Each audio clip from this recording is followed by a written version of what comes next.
He knew. They know something's wrong. They knows it. But everything he checked on, he's like, they call here. The person says, yeah, that's right. Okay. They check this. Yeah, that's him. Okay. They check all the checks because I know what they're doing. Go, I'm going to do this to cover this. And so it all makes sense. So he comes out and he counts out fucking 29 grand.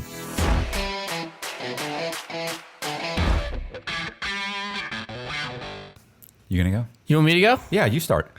Yo, what's up? It's Colby and Matt, and today we're going to go over prison Tik Toks. Since I've never been to prison, and Matt seems to know a lot about it, we're going to react to some prison Tik Toks, so. Yeah. All right. So, well, you jumped right in there. There's no banter, nothing? No. Okay. It's just like a TikTok. You just got to jump right into it. All right. Well, I'm Matt Cox, and I went to prison for 12 and a half years, and we're going to see how accurate all of this is. So tell me you've been to prison without telling me you've been to prison. All right.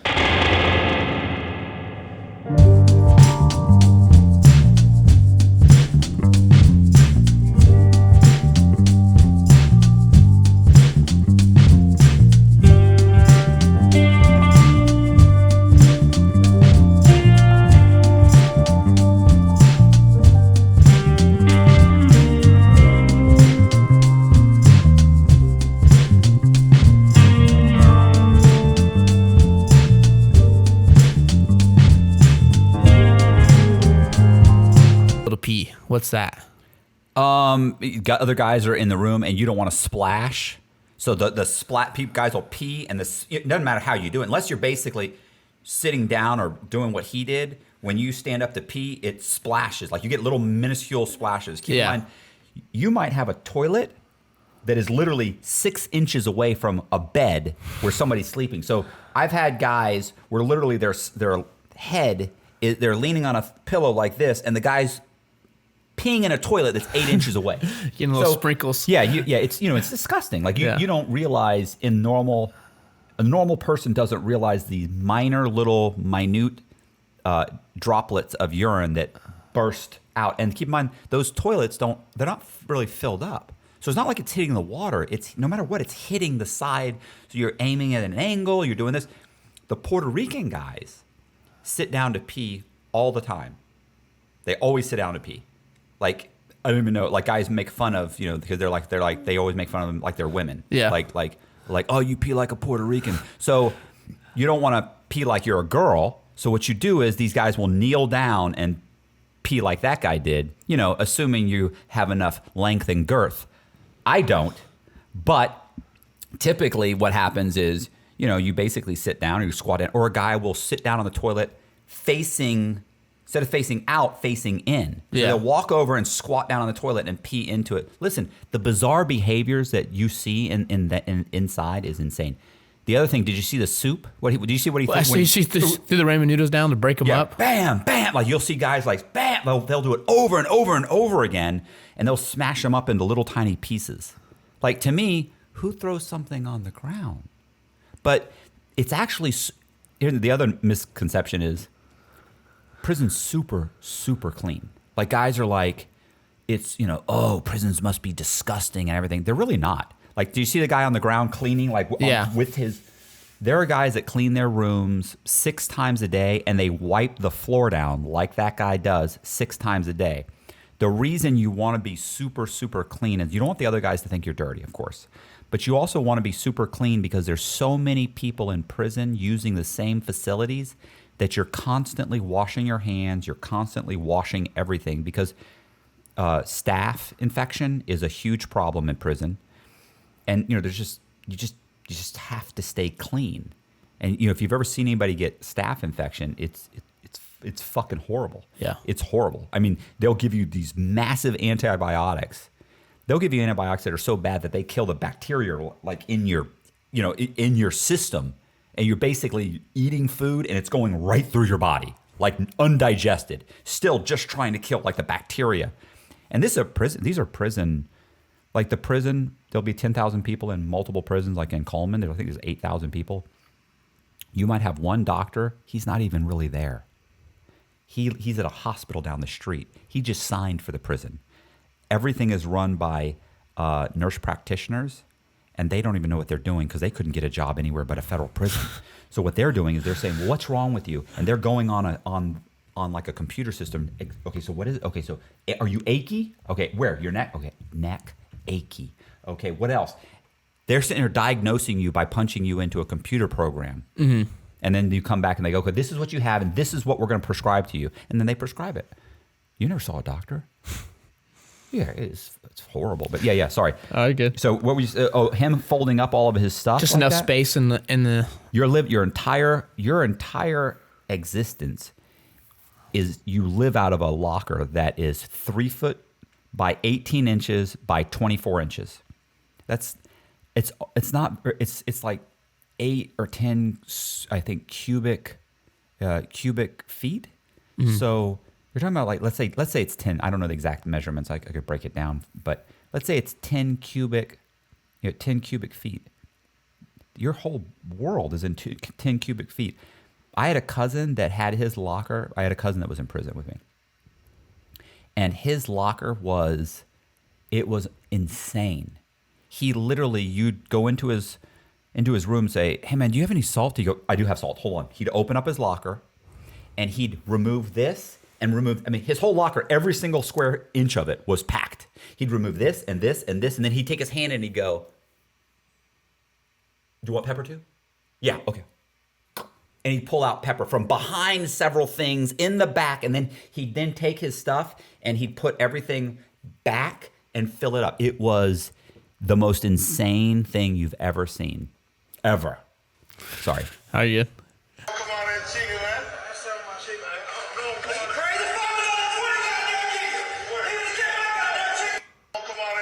Wait, you think that's fake? You think they're joking? I think they're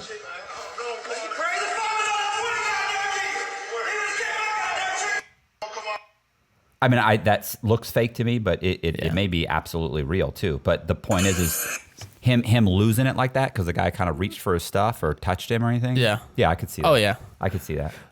All right, let's see what this is. Go ahead. No, I was just going to say, it's like absolute respect. Yeah. I knew a guy that got stabbed. He'd been cellies with this guy for 2 years.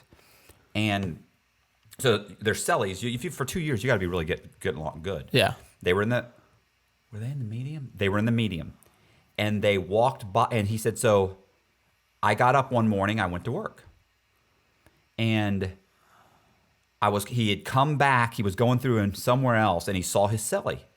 But he said, I was doing something, and I looked up at my cellie, and I saw that it was him, and I looked back down, and I kept doing what I was doing. And his cellie, at the same time, looked at him and gave him the nod, like, hey, what's up? But he didn't, because he didn't notice it. Yeah. And they walked by each other. Bipolar disorder is a huge problem in prison. So his cellie, in his mind, throughout the day, created a situation in his mind that this guy had no respect for him. He was disrespecting him. He was making him look like a fool. Just in his mind, it was the worst thing ever. And he said later on, just before count, he said he went in to go into the TV room and he could see in the reflection, he could see his cellie coming towards him with a fucking shank. And the guy went to stab him and he goes, I turned just in time, and he did stab him. But he just kind of clipped him and tore past him. So it was bad, it bled, but it wasn't so bad that it was definitely a knife. It was definitely a shank. Yeah. He said, so the guy did it. He said, boom, he pushed him back. He grabbed his hand. He said, I ran to my room. I covered it up. My cellie, he said, about 10 minutes later, a couple other guys came in with his cellie and said, hey, man, are you okay? And he's like, yeah. He's like, what happened? What's going on? And in his cellie, he goes, look, earlier today, they explained what the problem was, and he feels it's disrespectful. And so he felt like you were disrespecting him. He's like, man, I've been cellies with this guy for 2 years. Because I didn't nod to him? Like, I didn't see him nod. And the other guy was like, nah, man, I think he did see me. You think? And respect is like such a huge thing. And what's the thing about people get hurt and they don't, like, obviously you just try to repair it on your own. You don't try to like bring any attention to it. Yeah, because let's say like that right there, what he ended up telling the staff what it was is that he had opened up the door and the hinge of the door had closed and hit him on the side and cut him. Yeah. And that's what that was. Because there was blood. Yeah. There's a lot of blood. And somebody ended up, somehow or another, the staff showed up and said, hey, man, you got a scratch on you. What's going on? There's blood here. There's blood. So he had to explain it. And he said, I got lucky that they were like, look, we think it might be more than that, but you're insisting on it. And we don't really have any other proof of that. So we're going to leave you out. The whole thing is that if you get hurt and you don't want to tell the staff about it, if you tell the staff, if they think you're in danger, they'll ship you. So if you have a good routine and you've been someplace and you've got good friends and you feel good, you don't want to leave that place. And one of the main reasons also is every time you move to a different institution, it's a whole different set of politics and it's a whole different group of guys. And you don't know if you're going to fit there. Once you fit somewhere, there's this huge fear of the unknown. When I was in the medium, I was in the medium for 3 years, which is a much, much more violent place than the low. Yeah. And found out I was being moved to the low. I desperately tried to stay in the medium because I didn't know what was going to happen in the low. Even everybody's saying, bro, it's the low. It's a joke. Like there's no violence. Nobody's getting stabbed. There's no this. And there is, but there's not that much. They're like, you're perfect for the low. A guy like you will run that fucking place. And I'm going, but I had friends in the medium. I had in over 3 years, I had a routine. It was good. It was comfortable. I mean, and so when I was terrified to go to the fucking low, I didn't want the change. Yeah. And so then I went to the low, and of course within a month or two, I was fucking thrilled. I was like, oh, this is definitely the way to go. This one's got 1.2 million likes. Whoa.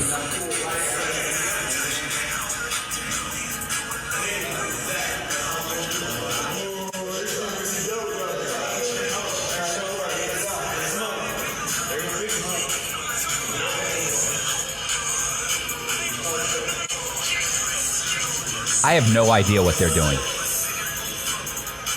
This is some state prison stupid shit that I have no idea what this is.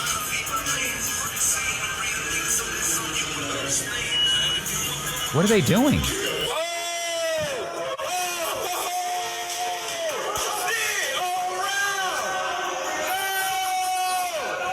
I have no idea. I have no idea what that is. How to survive in prison. How to Survive in Prison, Part 2. How to survive in prison. Tip number Tip two. number 2.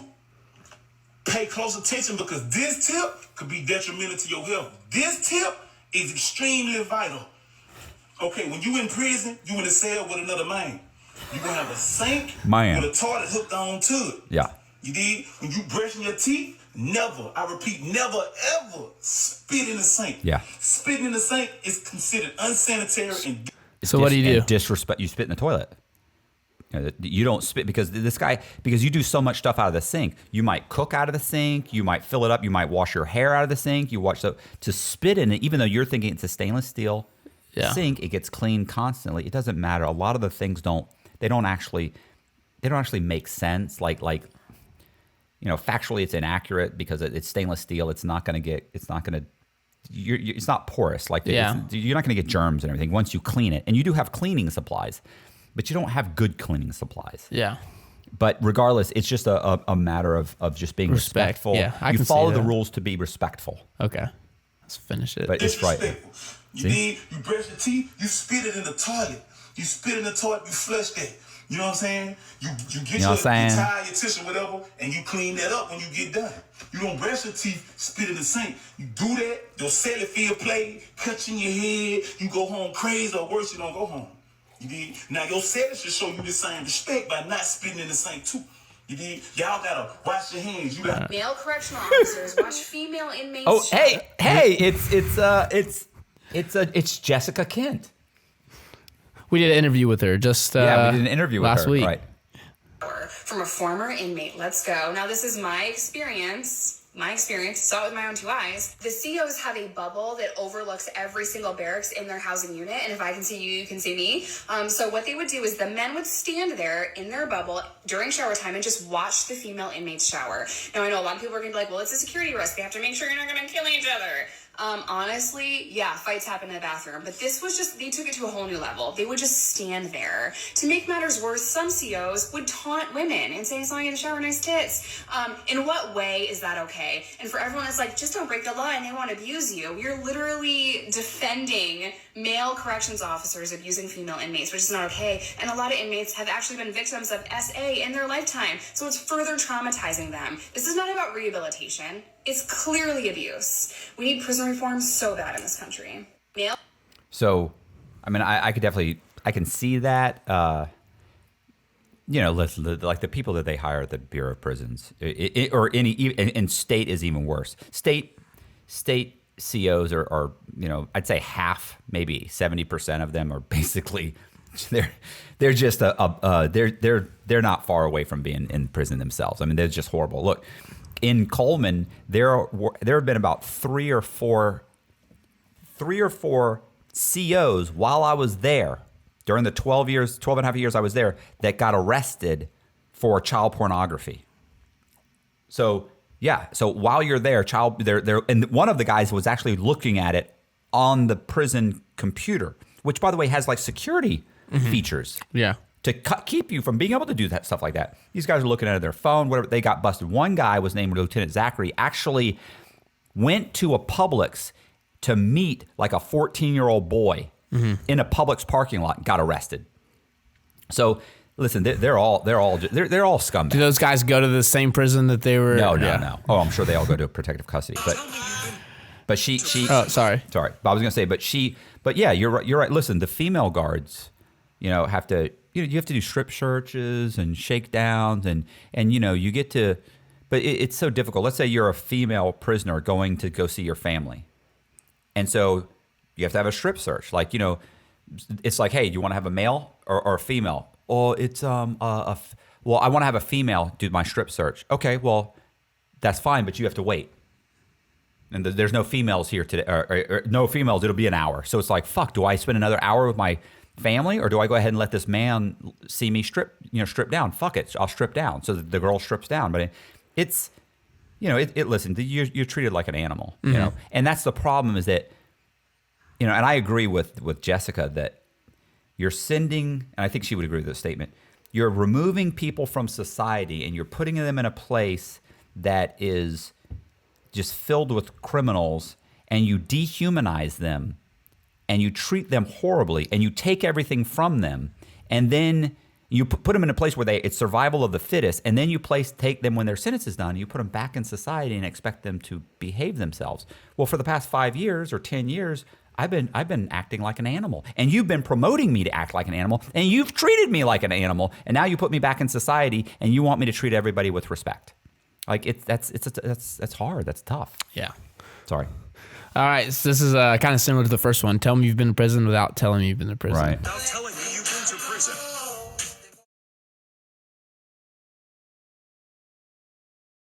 Shower shoes.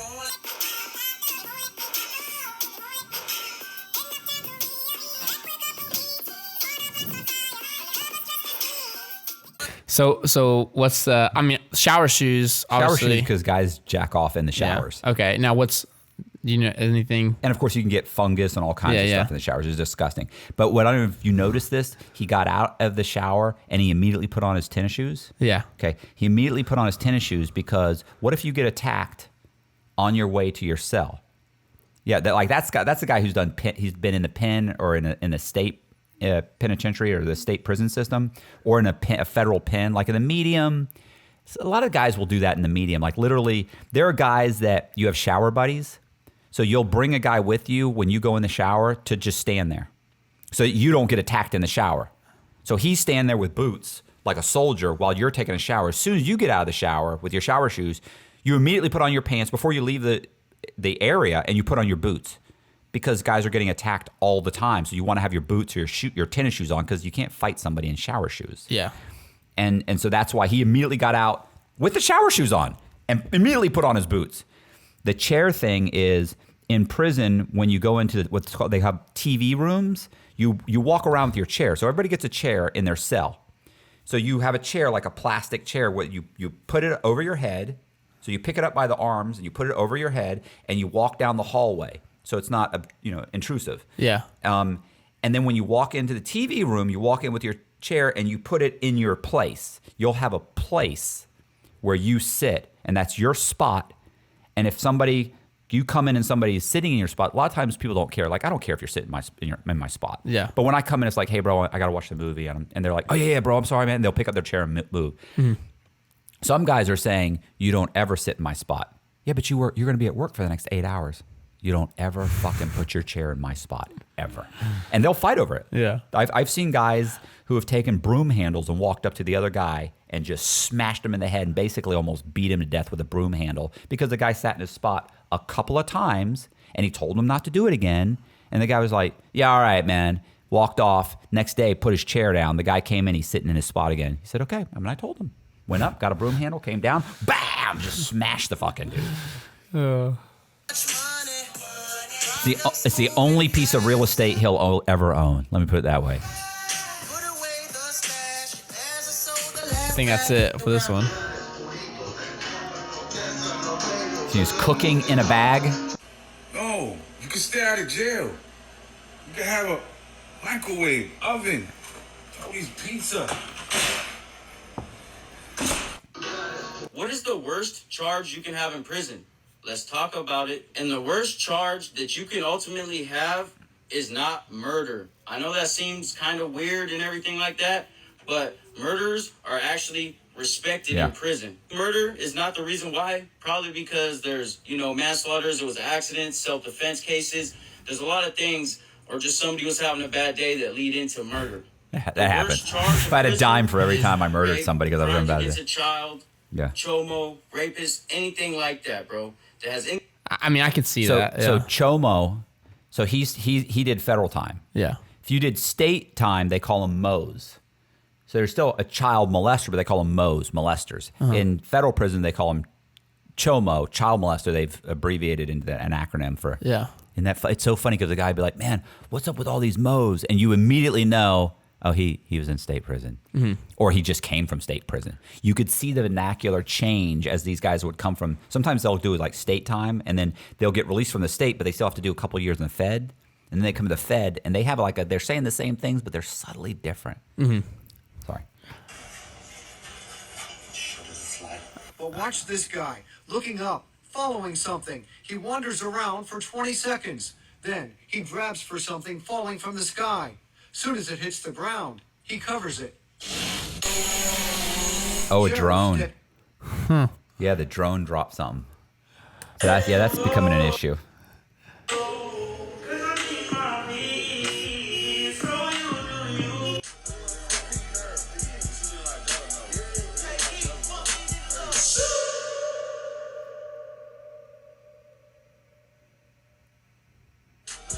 Yeah, so he's in that guy. Yeah, that guy's in a higher custody facility, and he's tired. He wants to take a nap, but he can't really take a nap because if you're just laying down and you're in the bed, what if some guys run in on you or whatever? Like you can, and so guys will lay down, and as soon as you they hear a noise, boom, they'll jump up, and it's just constant. Like it's there are guys that will take a nap and have somebody else guard the door while they nap for like an hour or two. I hear of 5 things I could not live without in prison. Coming in at number 1 is the ramen noodle. This is a real thing. Yeah. It's super cheap. It's super reliable. And you just can't go wrong. It takes about 3 minutes to make. Every inmate stacks up on them. Don't be fooled. And they're delicious. Yeah. They're delicious. I mean, I would, there were times I was eating 4 or 5 of them a day. And you understand that each one of those packets has basically your entire day's worth of salt in it. So if you're eating 4, you're eating like 4 or 5 daily allowances of salt. It's fucking, you blow it up, you're walking around like all filled up with water. And we didn't have tops or bowls, so we put a book just to keep the heat. Coming in at number 2 is the batteries. Batteries are super essential. You need them for your headphones, you need them for your clippers. Sometimes you make battery packs to start like fire if you needed to start a fire, or to charge whatever you needed to charge. Coming in at number 3 is the razor. Now, of course, you want it to stay clean and neat, but more so we use it to chop. It is not always used as a weapon. That is a misconception. Number 4 is stamps. I don't know how much they're going for now, but they was about $5 a stamp, and we use them to typically trade food or whatever you need. And at number 5 is some headphones or radio. You cannot listen to TV. Now, can you buy all this stuff? Oh, you buy all of it on commissary. Yeah. And the thing is, like, so I get the, it's amazing. These guys will take a battery and they'll use it as a lighter. You know how to do that? No. This is what I'm saying. They're like, these guys are in you know, you ever heard the mother of all invention, or necessity is the mother of all invention? I think I think that's how you say it. But they'll buy a thing of, let's say, potato chips. Well, in the potato chips, you understand the bags are partially made of like they're made of like tinfoil or something. Yeah, They have like a metallic. People don't realize that it's actually some kind of a metal. It actually transfers electricity. Yeah. Guys will take a bag of potato chips and they'll cut it into thin strips. You take one strip and you put it on the positive and one on the negative, and that arc of the actual potato chip bag will light up and get hot, and you can use it to light a cigarette or light a joint or set a fire. Like, guys will literally, they'll walk around, they'll pull out a battery, boom, boom, bam, fire, just like that. How the fuck do you who even thinks of that? So that's one thing. The ramen soup, that's funny, obviously, ramen soup, because it's super cheap and it'll fill you up. Because, you know, you have to think you have 3 meals. Okay, well, first of all, like in state prison, they're not even feeding you enough. In federal prison, you can fill up on stuff. The food is crap, but you probably get a few good meals every week. Yeah. You know, and it's not, honestly, in federal prison, it's not as bad as you would expect it to be. Like, I really thought it was going to be just slop. Mm-hmm. But in state prisons, they're feeding them like dog food. So the food. So you need ramen noodles. You need something to fill you up, or to, you know, in between meals or something. Or what if you miss a meal? So that's one thing. The batteries that. What was the other thing? Razor headphones. Yeah, the razors. Obviously, they use razors for everything. You know, you have to cut paper. You have to do that. You know, some places won't sell scissors, so you need razors for basically. And they use it for cooking. They use it to you know, like you said, chop up little, you know, onions or. Now, like the cooking and stuff in the cells, like, is that like allowed, or like what happens? Yeah, you know, most of the units have microwaves. Yeah. But there will be a line for the microwaves, and as they break down, they tend to not want to replace them. Yeah. And so they'll get upset with the inmates, because inmates will literally cook like the microwaves run 18 hours a day, almost nonstop. So you're burning through them left and right. Yeah. And they're not industrial. Like, they don't spend money to buy like a good industrial kind of commercial grade. They're buying the same stuff that they're getting from, you know. Yeah. And I saw this TikTok the other day. These dudes were grilling burritos, like literally on something in the cell. Yeah. And you could see like they're toasted and everything. Like, how do they sneak in phones? I mean, the phones, like, I'd say most of the phones that come in, guards sneak them in. But also inmates will sneak them in. You know, they'll go and somebody will sneak one into, let's say, visitation, or they'll drop them off somewhere. They could drop them off someplace or throw them over the fence. A lot of people will come up and just throw something over the fence, and they grab it, and now they got a cell phone. Mm-hmm. And then the problem is cells are shook down all the time. So guys will take a cell phone and they'll, you know, hoop it. Yeah. You know, they'll put it up their keys, you know, they'll put it in their prison purse. So, and so what happens is literally, like, this is what's so funny, is some guy will come up to another guy and go, "Hey, bro, man, I need to make a call." And the guy's like, "Fuck." Because that's the guy who's got the shit in his ass. And he's like, "All right, man, hold on." I mean, I don't know about you. I can't imagine keeping something in my ass. And that's literally what they're doing. They're taking a cell. First of all, obviously it's not this. Yeah. But they are small cell phone, and then they'll put it in a bag. So it's in a plastic bag. So they pull it out, then they take it out, and then they wash it off, and it's just so bad, bro. Storage. I've honestly, to be honest with you, Connor, I'm going to be just perfectly honest, that I have survived most of my life just by being handsome. You know, which really. I don't doubt that. Which really explains why I'm in the position I'm in right now, because it's failed on many times, many occasions. I listened to your valuetainment podcast the other day. I heard all the stories of you like charming your way through the banks, and the story about you're going to the one bank and the one guy was very uncomfortable about signing, by giving you the money. Yeah, he still did. He's like, yeah. He literally is like, did you ever hear that? No. But the guy, he knew, they know something's wrong. They knows it. But everything he checked on, he's like, they call here. The person says, yeah, that's right. Okay. They check this. Yeah, that's him. Okay. They check all the checks, because I know what they're doing.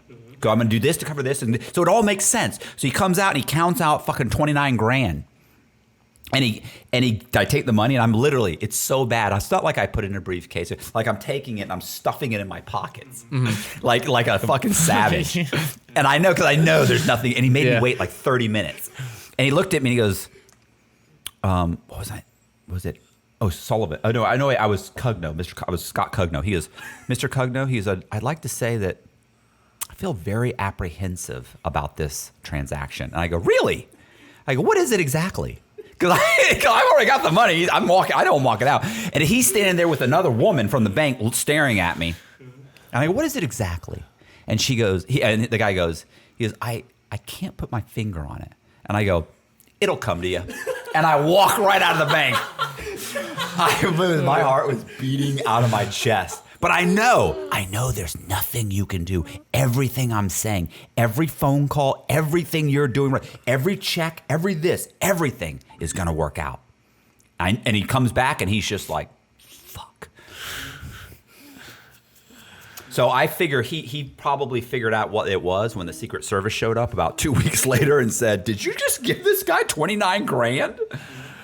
Oh, Knew something was wrong.